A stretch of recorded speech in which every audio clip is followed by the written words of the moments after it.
다윗 혼자 도망 다니는 것도 쉽지 않습니다. 왜 그러냐면 사울이 이미 다윗을 숨겨주거나 다윗에게 먹을 것을 제공해 주거나 그의 도피를 도와주는 사람이 만약에 적발된다면, 다윗을 눈으로 보았는데 보고도 신고하지 않는다면 너와 너에 속한 마을들, 즉 가문들을 다 초토화시키겠다 엄포를 놨어. 그런데 혼자 도망 다니는 것도 아니고 400명이 쫓아다녀요. 어디로 가든지 티가 납니다. 그래서 광야의 굴 가운데 숨었습니다. 광야로 들어가서 굴 속에 숨었어. 그리고 나서 먹을 것이 떨어지고 아무것도 없자 다윗이 돌아 다니다가 오늘 어디까지 들어오냐면 높당까지 들어옵니다. 거기에는 하나님의 성전인 이 예루살렘 성전 말고 하나님의 성전이 있었는데, 이 높당에 하나님의 성전에 이런 조그마한 성전이 아니고요, 큰 성전이에요. 왜 그러냐면 이 성전에서 다윗을 만나는 사람이 아히멜렉입니다. 이 아히멜렉이 대제사장이에요. 대제사장이 기거하는 성전은 조그마한 성전은 아닙니다. 굉장히 큰 성전입니다. 아마 이것이 산당을 세울 때 그 산당 중에 굉장히 크게 세우고 다윗이 왕이 되면서, 다윗이 나중에 왕이 되면서 요 산당들을 다 헐고 이럴 때에도 남아 있었던 그런 성전 같아요. 그런데 이 높당에 하나님께 제사 지내는 성전이 있었어요. 성소라고 부르는. 거기에 대제사장 아히멜렉이 있었습니다. 다윗이 도망 다니다 돌아다니다 성소를 발견하게 되고 그 성소로 들어갑니다. 아무것도 없이 들어가요. 가진 것도 없고, 즉 무기도 없고 아무런 돈도 없고 먹을 것도 없이 들어가요. 그래서 만난 사람이 아히멜렉입니다. 오늘 그 얘기가 나와 있어요.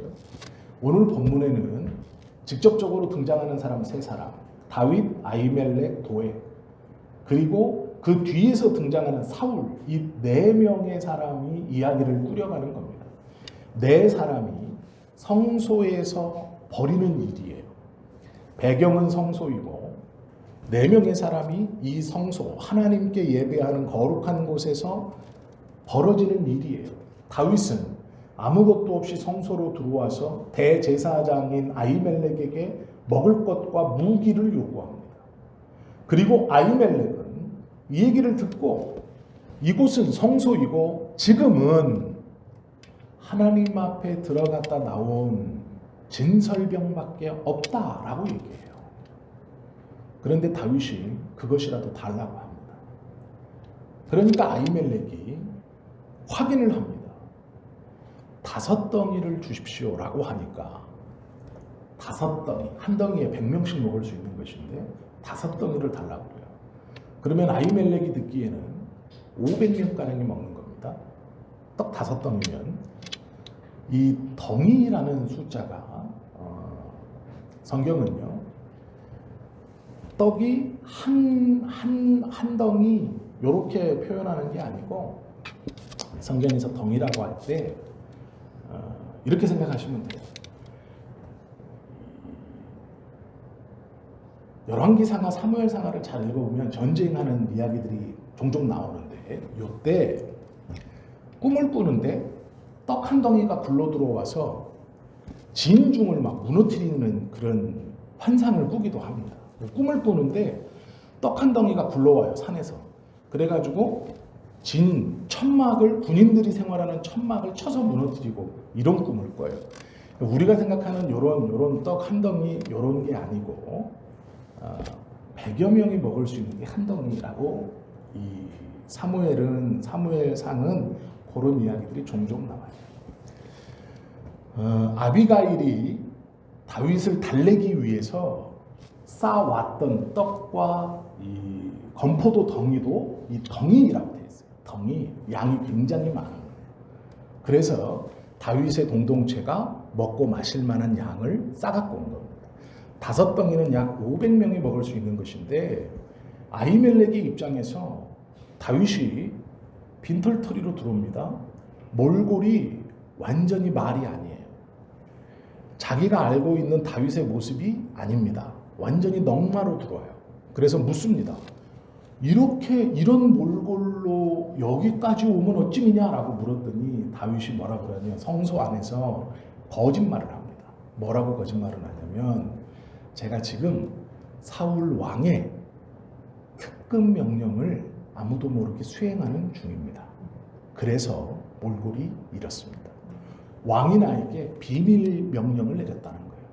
그래서 내가 그 비밀 명령을 수행하느라고 지금 몰골이 이래요. 그런데 나만 그 명령을 수행하는 게 아니라 나 혼자 있는 게 아니고 약 500명이 같이 그 명령을 수행하는 중이다 라고 말하는 거예요. 그리고 떡 5덩이를 달라고 그래요.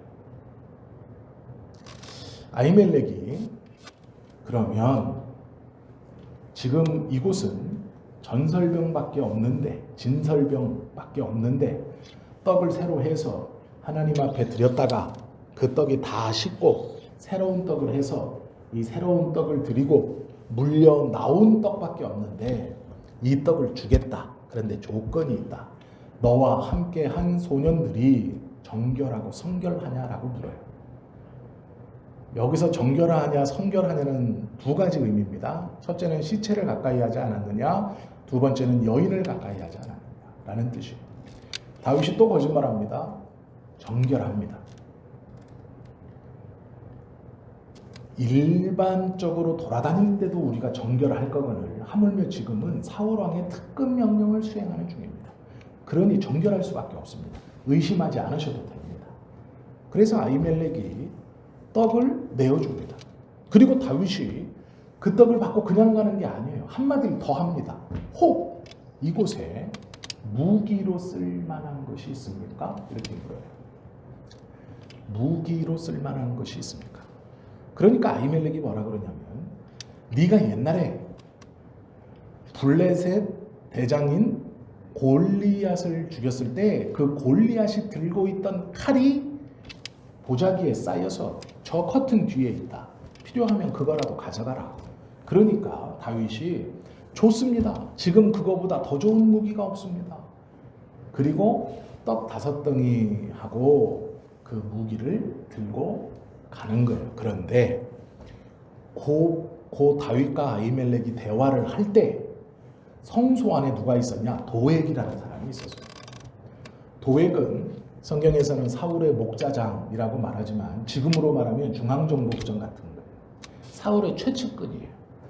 이 도액이 성소에 있다가 다윗과 아히멜렉이 나누는 얘기를 얼핏 듣습니다. 그리고 저게 다윗인데 우리 왕이 잡아 죽이려고 하는 저 다윗인데 하고 도액이 사울에게로 뛰어 사울에게 보고합니다. 그리고 나서 사울이 군사들을 풀고 22장에 다시 노땅으로 쳐들어와서 아히멜렉을 앞에 놓고 질문을 해요. 다윗 어디 갔느냐? 그러자 이 아히멜렉이 나는 모릅니다 라고 얘기해요. 사울에게 잘 보이고 싶었던 도액이요, 아히멜렉을 때려 죽이고 그 성소 안에 있던 제사장 85명을 다 칼로 쳐 죽이고 그것뿐만 아니라 그 노땅에 있는 짐승들을 다 몰살시켜버립니다. 그 이야기예요. 21장, 22장. 네 사람이 등장합니다. 성소 안에서 벌어지는 일이에요. 제사장, 아히멜렉, 다윗, 도액, 사울. 그런데 요 네 명을 하나님은 둘로 카운팅합니다. 아히멜렉과 다윗 한 팀, 도액과 사울 한 팀, 이렇게 나눠 놓으세요. 근데 문제는 지금 하나님을 섬기는 성소 안에서 다윗도 거짓말을 하고 있고 아히멜렉도 알면서 진선병을 주고 있어요. 대제사장이. 다윗이 지금 정상이 아니에요. 이 사람이 하는 말을 신뢰할 수가 없는 몰골이고 신뢰할 수 없다는 걸 눈치채고 있어요. 그런데 모르는 척 줘요. 다윗도 솔직하게 말하지 않습니다. 성소에서 거짓말을 해요. 대놓고 내가 지금 왕의 특급 명령을 비밀리에 수행하는 중입니다. 우리 소년들이 정결합니다. 물론 여자는 가까이 못했겠죠. 그런데 그들이 돌아다니면서 들짐승을 잡아먹고 배를 채웠어요. 그 수밖에 없어요. 그런데 정결하다 그래요. 다윗도 거짓말하고 있고 아히멜렉인 제사장인데 그 거짓말인 걸 알면서도 그 거짓을 듣는 것뿐만 아니라 하나님 앞에 들어갔다 나온 진설떡을 다윗에게 줍니다. 도액은 성소 안에 있었어요. 그리고 다윗과 아히멜렉이 나누는 얘기를 듣고 사울에게 가서 군사들을 데리고 와서 대제사장인 아히멜렉을 고문합니다. 고문하다 못해 쳐 죽이고 그 성소에 있던 85명 제사장을 싹 죽입니다. 그리고 짐승들까지 싹 녹당해서 죽여버려요. 가만히 생각해 보십시오. 이것이 다 성소 안에서 벌어져요. 도액은 말할 것 없이 나쁜 사람이죠. 사울도 말할 것 없이 나쁜 사람입니다. 그럼 다윗은 착한 사람인가요? 아니요. 다윗도 도액만큼은 아니지만 하나님의 성소에서 뻔뻔하게 거짓말을 하고 있어요.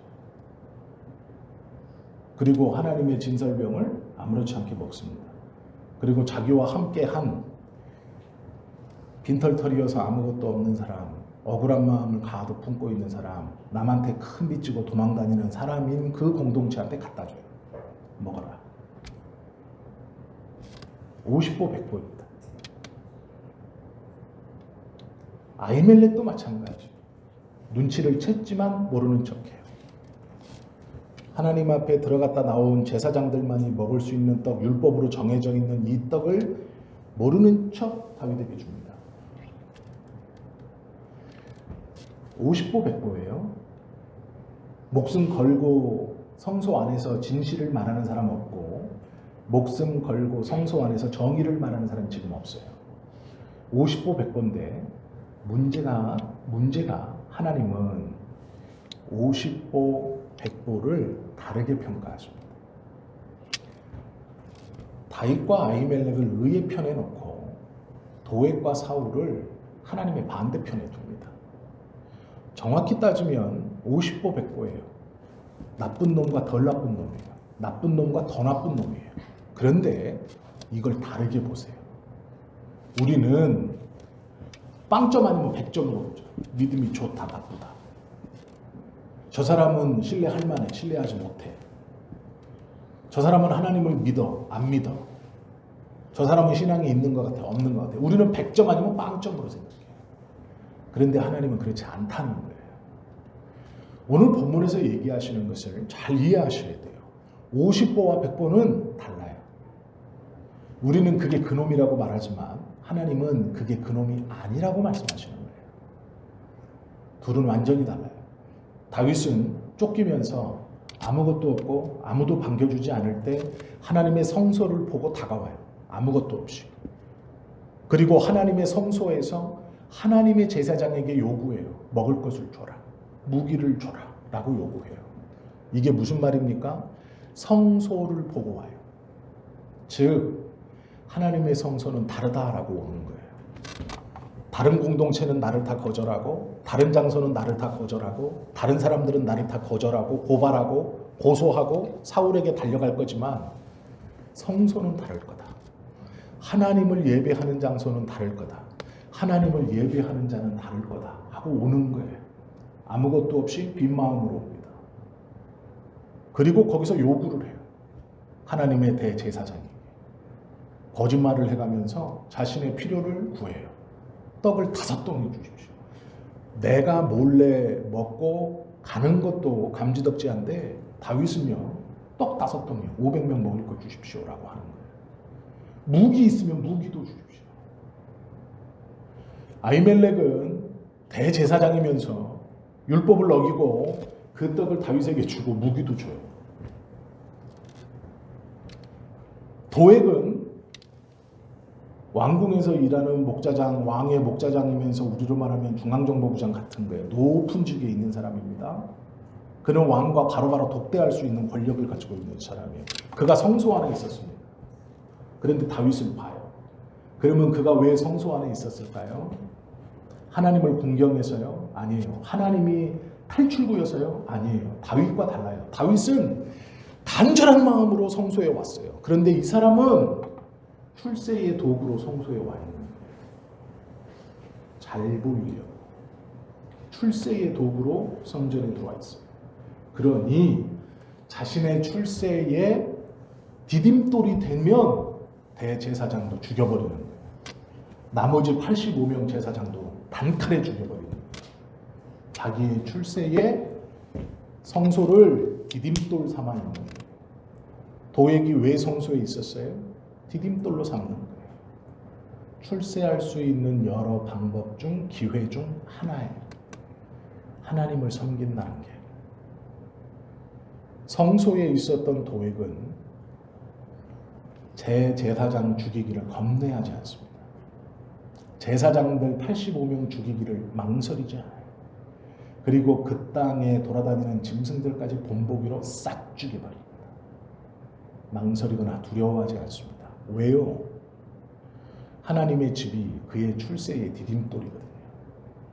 내가 이거 싹 죽이고 사울 눈에 잘 들어서 더 출세해야죠.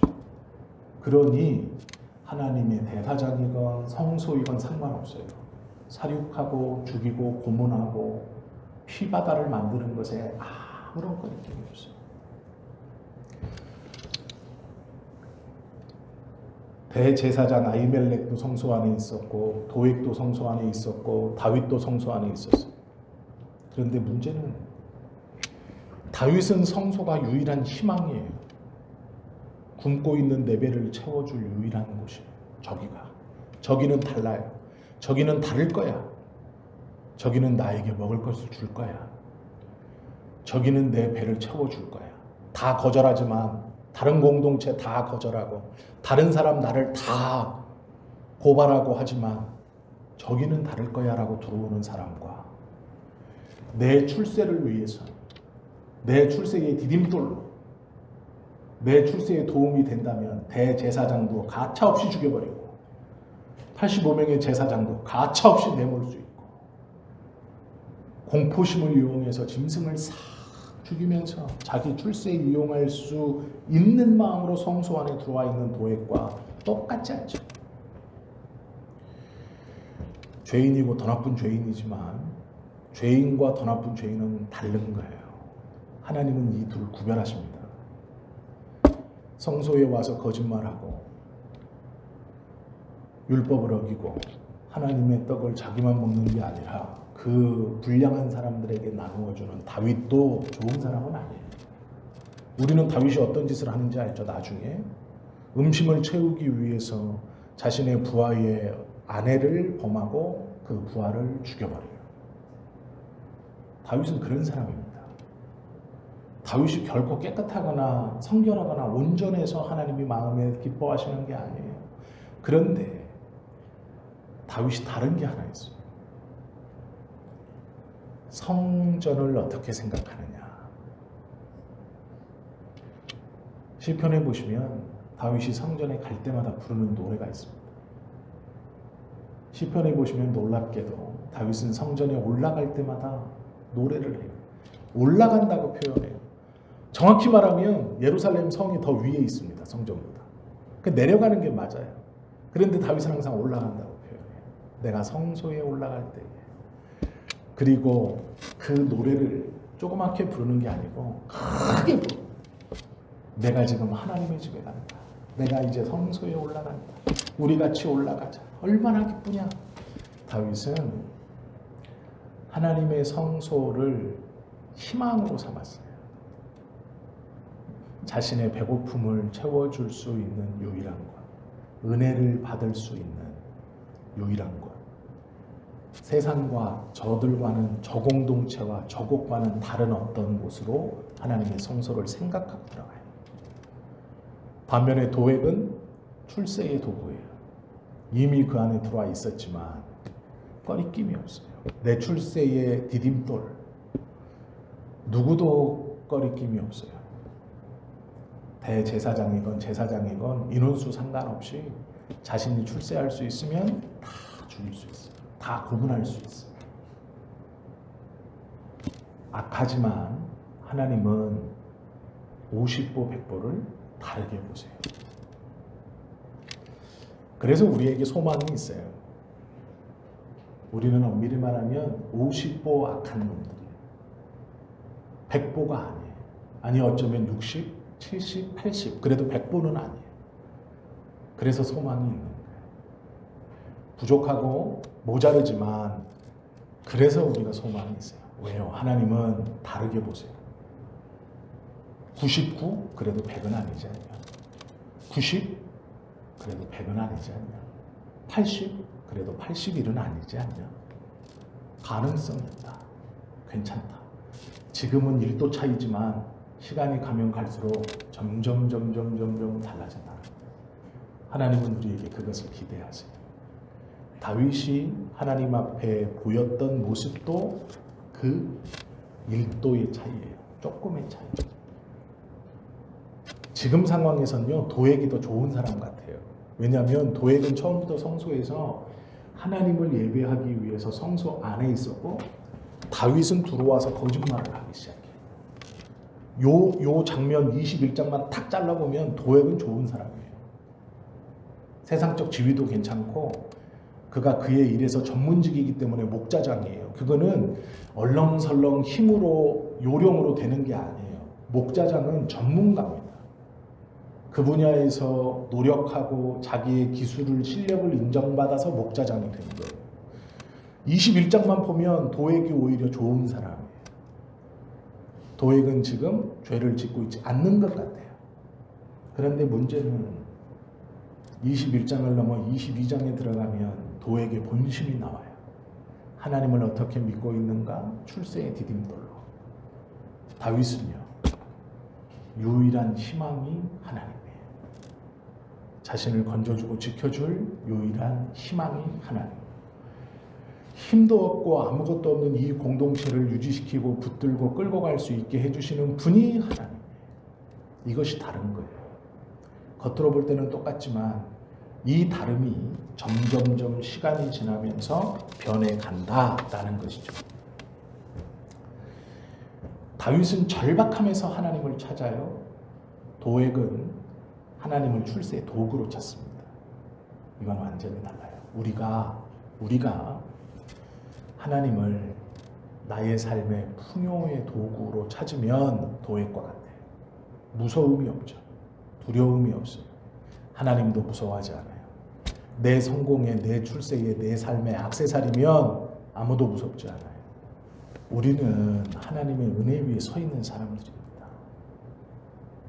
다윗처럼 한때는 잘 나갔을 수 있어요. 목동에서 장군이 되는 게 얼마나 잘 나간 겁니까? 목동에서 왕의 사위가 된 게 얼마나 잘 나간 겁니까? 결혼을 했는데 세상에 공주야. 얼마나 잘 나갔습니까? 전쟁만 나갔다 하면 승리합니다. 모든 사람들이 환영해요. 잘 나갈 때 있어요. 그런데 문제는 하루아침에 다 꺾입니다. 정신없이 빠져나가요, 삶에서.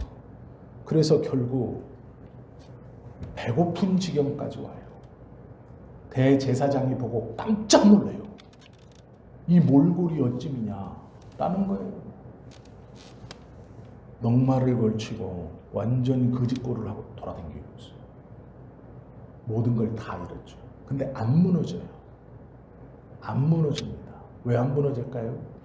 삶의 지지가 자기가 아니기 때문이에요. 있을 때도 무너지지 않고 없을 때도 무너지지 않아요. 삶의 지지가 바탕이 하나님의 은혜이기 때문이에요. 가져도 받고 잃어도 받지만 탄탄히 버티고 있는 거예요. 있으면 감사하고 부족하고 없으면 노력하고 기도하고 은혜를 기다리는 거예요. 삶의 지지 기반이 은혜로 탄탄하기 때문에 문제가 없어요. 신앙을 출세의 도구로 사용하는 것과는 완전히 다른 것이죠. 하나님이 다윗을 그래서 예뻐하세요. 우리에게도 이런 간절함이 있어야 하죠. 우리는 사람들을요, 있다 없다로 평가해요. 네 편, 내 편. 친구 아니면 남이죠. 그런데 80점짜리 관계도 있고 60점짜리 관계도 있어요. 50점에 조금 못 미치는 관계도 있고 51점의 관계도 있어요. 꼭 100점짜리 관계만 있는 건 아닙니다. 내 옆에 있는 신앙인 모두가 나와 찰떡으로 맞지 않아요. 100%다 맞지 않습니다. 서로 차이나는 부분도 부족한 부분도 있어요. 아유, 그러면 쟤는 아니야. 아니요, 그렇지 않다는 거예요. 중간도 있고 어중간도 있고 중간에서 조금 못 미치는 것도 있어요. 그런 다양함 속에서 우리가 하나님 앞에 나름대로 인정을 받고 하나님은 그 사람들을 포기하지 않고 다 붙들고 가시는 거예요. 우리의 마음의 바탕이 하나님을 바탕으로 두고 있다면 그런 사람들도 인정하고 용납하고 함께 갈 수 있어요. 우리의 삶에 이것이 있어도 혹은 저것이 없어도 크게 무너질 일이 없어요. 힘은 들죠. 어렵죠. 고통스럽죠. 그러나 무너질 일은 없어요. 내가 내 삶을 버티고 가는 게 아니라 하나님께서 나의 바탕이 되시기 때문에 그렇다라는 것이죠. 원수를 사랑하라 라는 말이 있죠. 착각하지 마십시오. 원수를 사랑하는 것이 그 사람에게 가서 아이고 내가 너 원수지만 내가 이뻐해야지, 그래 사랑해야지, 내가 내 자식을 사랑하듯이 내 원수도 사랑해야지, 안 됩니다. 이렇게. 원수를 사랑하라의 사랑하라는 어딜까요? 인정해 주는 거예요. 사랑한다는 건요 여러 가지 모양이 있어요. 어떤 부모는 자식에게 좋은 것을 해주고 싶어서 좋은 옷들을, 자기는 좀 나쁜 옷을 입어도 거친 옷을 입어도 좋은 옷을 사주는 사람이 있어요. 사랑이라는 걸 똑같다고 생각하시면 돼요. 안 돼요. 나랑 똑같은 게 사랑이에요. 예수님께서 원수를 사랑하라고 했을 때 그 원수를 내 자식처럼 아이고 아이고 하는 게 아니고요. 먼저는 인정해 주는 거예요. 나와 똑같다고. 이게 사랑하는 방법이에요. 원수를. 우리는 원수를 무시하고 싶죠. 우리는 원수를 외면하고 싶죠. 꼴도 보기 싫으니까. 그런데 사랑하라는 말은 그 원수를 인정해 주라는 거예요. 눈앞에 왔다 갔다 한다는 걸 인정하라는 거예요. 그 사람의 말이라는 거예요. 그 사람의 말이 짓거리는 게 아니고 말이라는 거예요. 너와 똑같은 말. 그 사람의 말도 말. 들을 건 듣고. 원수를 사랑하라 라는 건 인정하고 듣는 것이 먼저입니다. 이것이 사랑의 출발이에요. 먼저는 그 사람의 말을 들어주는 거예요. 이게 사랑이에요. 예수님이 우리에게 말씀하신 사랑은 원수의 말을 듣는 거예요. 그게 사랑이에요. 내 새끼처럼 밥 챙겨주고 건강을 염려해 주라는 말이 아니고 거기까지 나가면 너무 좋죠. 그건 성자예요. 그렇게 못합니다. 인정하고 들어주는 거예요. 그 사람의 말을 말로 듣는 거예요. 하나님께서 우리에게 말씀하시는 기대가 달라요. 하나님이 각자에게 사랑을 보여주시는 방법도 달라요. 왜요? 우리들이 다 개인이 다르니까. 저 사람은 저 사람의 중요하게 여기는 게 있어요. 저는 제가 중요하다고 여기는 게 있어요. 하나님이 저를 사랑하실 때 남들이 볼 때는 저에게 남들에게 주지 않는 어떤 것을 주시겠죠. 내게 정말 필요한 것. 나를 나보다 더 잘 아시는 하나님께서 나를 보셨을 때, 사랑하는 나를 봤을 때 나에게 꼭 있어야 하는 걸 주시겠죠. 남들이 볼 때는 아니에요. 왜요? 남들이 볼 때는 신경 쓰고 중요하게 여기고 사랑받는다는 느낌을 갖는 것이 그게 아니거든요. 그래서 아유 쟤는 지질이 복도 없지, 저렇게 믿음 생활 잘하는데 저 사는 꼴을 봐. 그 사람에게 사랑이라는 거, 그 사람에게 행복감과 만족감을 주는 건 그거예요. 많은 돈. 그런데 다른 사람은 아니라고요. 하나님은 그 다름대로 주세요.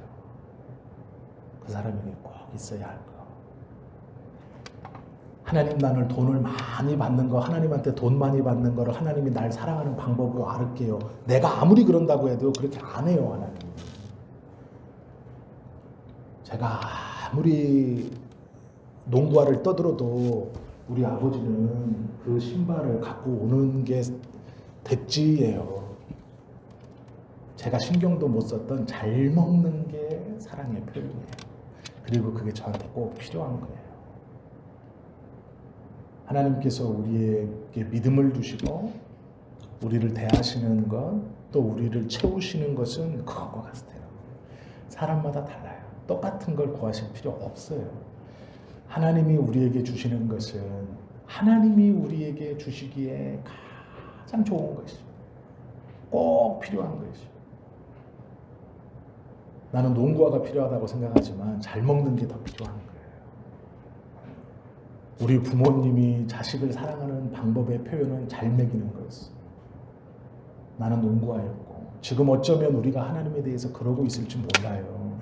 하나님 이것 주세요, 저것 주세요, 이거 채워주세요, 이거 해주세요라고 하지만 하나님은 이미 제일 좋은 곳으로 주고 있는 거예요. 다른 사람도 못 보고 나도 못 보고 아직 눈치를 못 채요.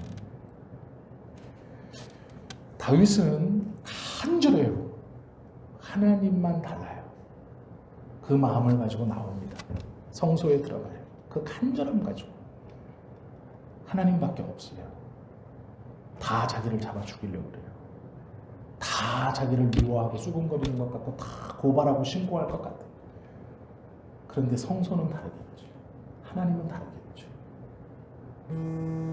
하나님이 그것을 기뻐하세요. 내가 다르다는 것, 하나님이 다르다는 것. 사람들은 다윗을 비난합니다.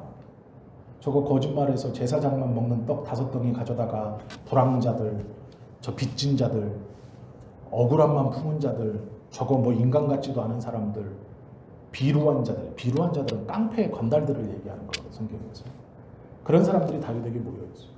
그 사람들 먹인다고 성전에 가서 거짓말해가지고 떡 5덩이 얻어다가 그 사람들 먹여요. 그러면 사람들이 손가락질할 수 있어요. 저거 봐라, 저거 지는 기름 부음 받았으니까 그래 인정해주고 어느 정도 뭐 장군이기도 하고. 그런데 거룩하신 하나님의 성전에 가서 거짓말해가면서 떡 얻어가고 거짓말로 얻어가지고 저거 제사장만 먹는 떡을 지가 먹는 것도 잘못인데 그 말도 안 되는 사람들을 갖다 먹이고. 세상 사람들은 손가락질할 수 있어요. 어떻게 저러냐, 저러면 안 된다, 그렇게 해서는 안 됐다. 그런데 하나님은요, 아니에요. 그 사람들이 손가락질하는 그것, 그 떡 5덩이 다윗에게는 꼭 필요한 거였어요. 그 시기에. 성전에 들어가서 지킬 무기가 있습니까? 사용할 무기가 있습니까? 했더니 다윗에게는 맞지 않는 골리앗이 쓰던 칼밖에 없어요. 세상 사람은 그러죠. 하나님이라면 다윗에게 꼭 맞는 칼을 준비해 놨어야지. 활도 준비해 놓고 갑옷도 준비해 놓으셨어야지. 그렇게 간절함을 가지고 하나님 앞에 나아갔으면 배 고른 것뿐만 아니라 배부른 것뿐만 아니라 몸에 꼭 맞는 칼, 방패, 갑옷 다 구비해 놓으셨어야지. 하나님이 다 하실 수 있는데 그런 분 아니야? 아니에요. 다윗에게 어울리지 않고 걸리적거리고 무겁고 큰 골리앗의 칼이 다윗에게 제일 필요한 거예요. 왠지 아세요? 떡 5덩이 들고 가고 그 떡 5덩이 중에 일부, 그리고 다윗을 따르는 사람이 있겠죠? 다윗의 꼴이 지금 어떻습니까? 비참해요. 누리던 모든 것 다 뺏겼어요. 그런데 그때 눈앞에 골리앗의 칼이 나타나요. 무슨 얘기예요? 기억해라. 골리앗 앞에 당당히 섰을 때 다윗은 목동이었어요. 소년이었어요. 아무것도 없었어요. 골리앗을 이길 수 있는 어떠한 방법이 없었어요. 그런데 물맷돌 갖고 나가는 거예요. 왜 골리앗의 칼이 뜬금없이 성소에 있느냐? 어울리지도 않는 칼, 무기로 쓰지도 못하는 무겁고 크기만 한 칼. 그걸 기억하라는 거예요. 너의 첫 출발 골리앗과의 전쟁터였어요. 거기서 네 입으로 뱉은 말이 있잖아요.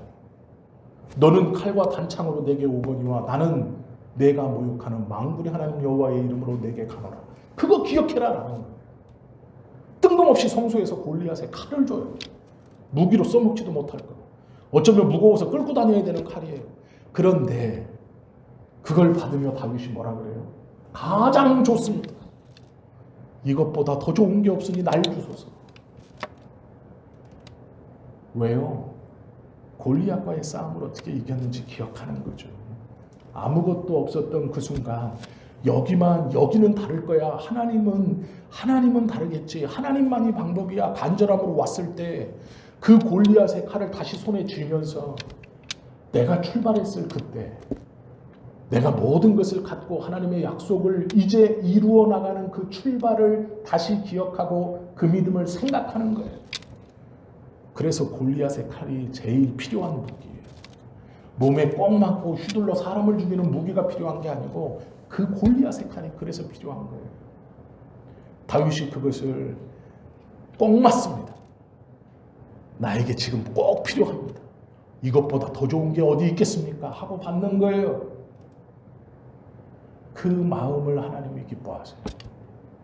그 마음을 다른 사람들은 어울리지 않는다 그러죠. 제후 성전에 가서 얻어 나온 게 칼은 칼인데 쓰지도 못하는 칼, 무거워서 휘둘러 보지도 못하는 칼, 저거 쫓아오면은 들고 뛰기도 어려운 칼, 질질 끌고 가야 될지도 모르는 칼. 그런데 다윗에게는 꼭 필요한 거예요. 다윗이 기억해야 되는 하나님의 은혜, 다윗이 다시 기억해야 되는 하나님의 도움, 다윗이 출발할 때의 그 출발을 알리는 골리앗의 칼이에요. 그것이 지금 다윗에게는 꼭 필요해요. 하나님은 그걸 꼭 필요한 다윗에게 꼭 필요한 순간에 주시는 거예요. 다윗이 그걸 기쁨으로 가지고 가요. 멋지게 차고 가지도 못했을 거예요. 두 손으로 낑낑거리다시피 들고 갔을 거예요. 하나님이 때로는 우리에게요, 버거운 걸 주실 때 있어요. 이게 뭐지? 내가 쓰지도 못하고, 이게 내가 달라고 한 건 칼인데, 칼은 칼인데, 무기는 무기인데 쓰지도 못하고, 이거 뭐 이렇게 버겁기만 하고 내가 힘들기만 하고, 이거 버리자니, 이거 그렇고 끌고 가자니, 이거 무겁기만 하고, 이거 뭐지? 아니에요. 그게 지금 다윗에게 꼭 필요한 칼이에요. 사람을 베고 몸을 지키고 싸움을 할 때 써먹는 칼이 아니라 하나님을 기억할 수 있게 하는 칼이에요. 그 은혜의 출발을 알리는 칼이에요. 그걸 다시 고백하게 하는 칼이에요. 우리도 마찬가지입니다. 지금 우리에게 있는 그것이 하나님의 은혜를 기억하게 하는 것이에요. 내가 자꾸 휘둘르지는 못할 수 있어요. 버거울 수 있어요. 무시하자니, 버리자니, 그런데 그렇게 생각하지 마세요. 우리에게 꼭 필요한 것을 주시는 하나님. 그게 하나님이 우리를 사랑하시는, 표현하시는 방법이에요. 그게 다윗에게 하나님이 다가가고 다윗을 사랑하시고 지키시는 하나님의 방법이에요. 다윗은요, 그걸 눈치채고 있어요. 그래서 떡덩이도 당당하게 달라 그래요. 칼도 나에게 꼭 맞다라고 말해요. 안 맞는데 끝까지 하나님을 신뢰하는 거예요. 우리에게도 이런 믿음의 눈이 있어야 합니다. 하나님께서 우리에게 허락해 주시고 나를 몰아가시는 상황은 헛된 게 없어요. 지금 내 주변에 있는 것들은 내가 버겁다고 무겁다고 느끼는 나의 삶의 그 무게들은 절대로 헛되지 않습니다.